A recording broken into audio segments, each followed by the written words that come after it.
This book is a story of the struggler, or the late developer. While, in my day job as a psychologist, I am hopefully reasonably good at a specific kind of conversation, time-limited, one-to-ones, in a quiet space, with a cooperative person, discussing an issue in which I am not emotionally invested. It took me some time to realize that I wasn't good at other kinds of conversations, those that involved disagreement, emotion, high stakes, with no recourse to an adjudicator or power structures that would arbitrate when consensus failed. But I'm not the only one who struggles with these kinds of conversations. Difficult conversations. The purpose of communication is to exchange knowledge and ideas. Sometimes this exchange is easy. If I have no information about a topic, I will readily accept yours. But when we both have ideas and knowledge, when they do not overlap perfectly or conflict, we need to pool them and then select the best. We have to allow our ideas and knowledge to compete. But often, when we converse, rather than selecting the best facts and ideas from a common pool with the objective of achieving the best solution, we get stuck in a competition of just trying to jam our own ideas into the conversation.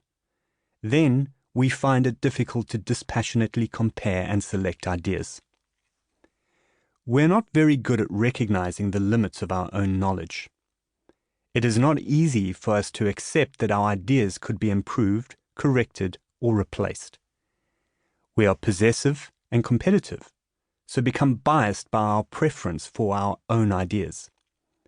Talking should be a competition, but it should be a competition between ideas, not protagonists. The problem with many personal and public conversations is that it is a competition without purpose or rules, a competition of power. A lot of difficult conversations are predictions, requiring consensus. If a family is discussing whether to get a pet, they're trying to predict and agree how it will affect the family dynamics. If a business is making a strategic decision about what to buy or sell, or a politician is proposing a policy, these are also predictions about the future that are ideally shared. Consensus can be difficult to reach because you or I could have been exposed to different information, have different prior opinions, and have competing agendas. But consensus matters. If we prioritize my agenda 100% and your agenda 0%, is this really better for both of us than developing a new shared agenda?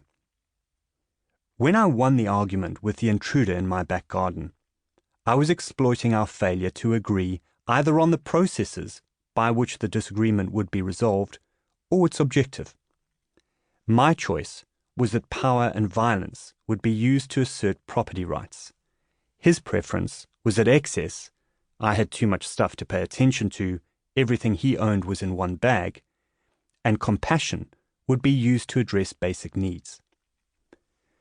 When we don't recognize the limits of our knowledge on the subject of talking itself, we are stuck in a state of unconscious incompetence when it comes to communicating. How do we get better? There is a psychological theory called the 4 stages of competence.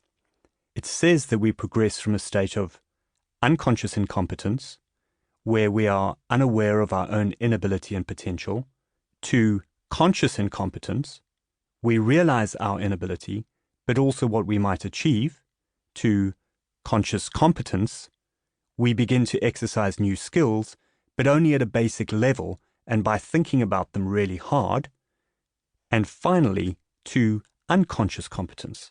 We execute the new skill competently and naturally. Among our psychological quirks as humans is our tendency to believe that we are better than average at easy things and worse than average at difficult things. And most communication is actually quite easy, because a lot of the time we're discussing low-stakes issues that we agree on. It's only rarely that we find ourselves in genuinely difficult conversations where there is disagreement, high stakes, and high emotion. I always thought of myself as a good communicator, But in some ways, this was because I was judging myself on my ability to have easy conversations. And, like the 80% of drivers who think that they are better than average, I may have misjudged my level of skill.